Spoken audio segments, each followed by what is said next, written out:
Hello YouTube, this is your 6 Covered. Here today to talk about wall safes. This model here is a Phoenix, USA. Gunlocker in Temecula, California sells these for $249. It's rechargeable. It has a 12-volt rechargeable battery inside. We'll get inside there and take a look at it. Has a tamper. Get a little closer here so you can see what I'm talking about. Tamper light, low battery light, and then a keypad. What's nice about this safe compared to some of the others is the tamper light. It will audible and actually illuminate tamper if someone's been messing with it, if they've put in the code 3 times incorrectly. It's kind of nice. You can get back from wherever and notice that someone may or may not have been messing with your gun safe. It's good if you have little kids in the house. Obviously all your guns should be locked up, and that's one of the reasons why I have this safe in here. So we'll get into some further stuff. Let's see if I can do this without, there we go. So you punch in the code.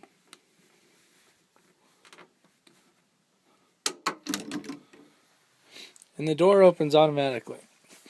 The lights are on. At night, the keypad does illuminate. It has interior lighting, which you can kind of see. Okay, it just turned off. Things that are nice is the way the system's designed. It's built really thick. I don't know what gauge steel that is offhand. Putting it in was easy. Just make sure you know that there's no electrical wires behind it. Think of a place that's close enough to a plug where you can plug in the recharge part.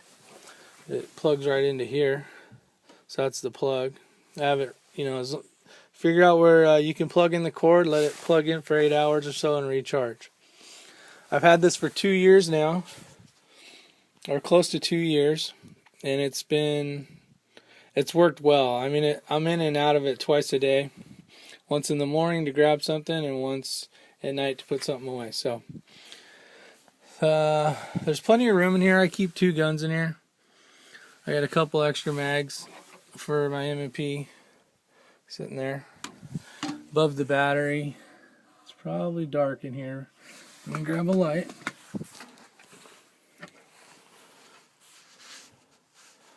But there's the battery. It's in the side. It's got some of the electronics above it. You can put something on the side of the battery there. I did have problems right in the beginning. I guess they switched batteries, which is good, but you can see it's got a nice big battery in it, so you don't have to worry about having to mess with it very often. Right in the beginning, the battery was not holding the charge. I talked to the company, and they replaced it. One item that I don't know why they have in here, but there used to be a piece of plastic that was right here, and as you folded it up, it would come down. After a while, it's from the metal, or not the metal, the door opening and closing, the little piece of plastic broke. I don't think it does anything. When I switched and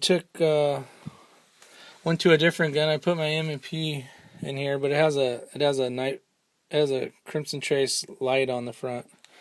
The post and where the trigger would normally click in was a little different from my Glock, so I had to do some of my own adjustment work. They may have fixed that so that if there's a lighted weapon, they may have changed the process a little bit to make it easier.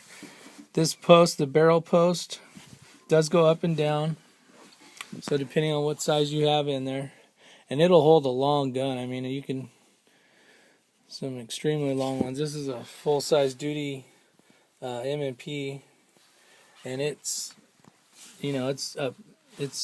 still got a lot of ways it can go down. So if you have a really long 1911 or something with a competition barrel on it or something, it'll definitely work just fine.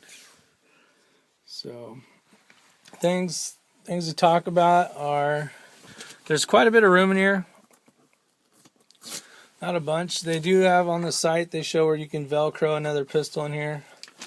And as it goes up, you can see that it'll have some room. So as it closes, I keep a small CCW gun in here. It doesn't take up much room. It fits in the bottom just fine. So I'll kind of put this back in here.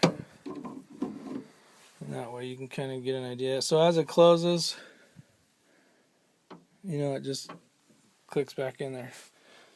One thing I wish they would fix is when you do hit the keypad and it falls, it makes that click where the that servo or whatever it is that releases the pin up here. It just makes a crazy noise. So it's a heavy click. You can program it to make it where it's audible each time you do press the buttons. You know, so as you're pressing the buttons, you'll hear it, or you can have it where it's quiet. The whole thing's really quiet, especially if you're catching the door as it's coming down. Except for this thing where when it releases, it makes a heavy click noise. I'll do it again so you can see it.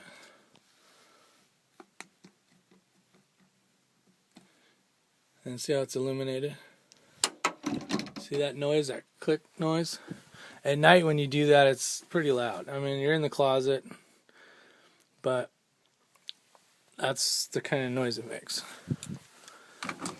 But over the 2 years that I've used it, basically in it twice a day, it's worked good. It's bomb-proof. I mean, it's got nice heavy gauge metal. Works good. You can see the Phoenix USA on there. But it fits flush up against the wall. It was easy to put in. Once the door's open, there's 4 lag bolts that go into the studs on this side. It's hard to videotape in a closet. There's not much room. But it fits perfectly in the studs. And then you just put in the 4 lag bolts. I hope you liked the video. Hopefully you guys have one of these or something to store your weapons in if you do have weapons, especially if you have kids around. But it makes it nice. It's easy to get to. It's easy to hide. I mean, just with one jacket, where this is where I hang all my stuff if I really wanted to. You know, I could definitely have it very concealed. So it's basically invisible unless someone knew it was there. Questions or comments, leave them. Hopefully you like it. Take care. Bye. Remember, is your 6 covered?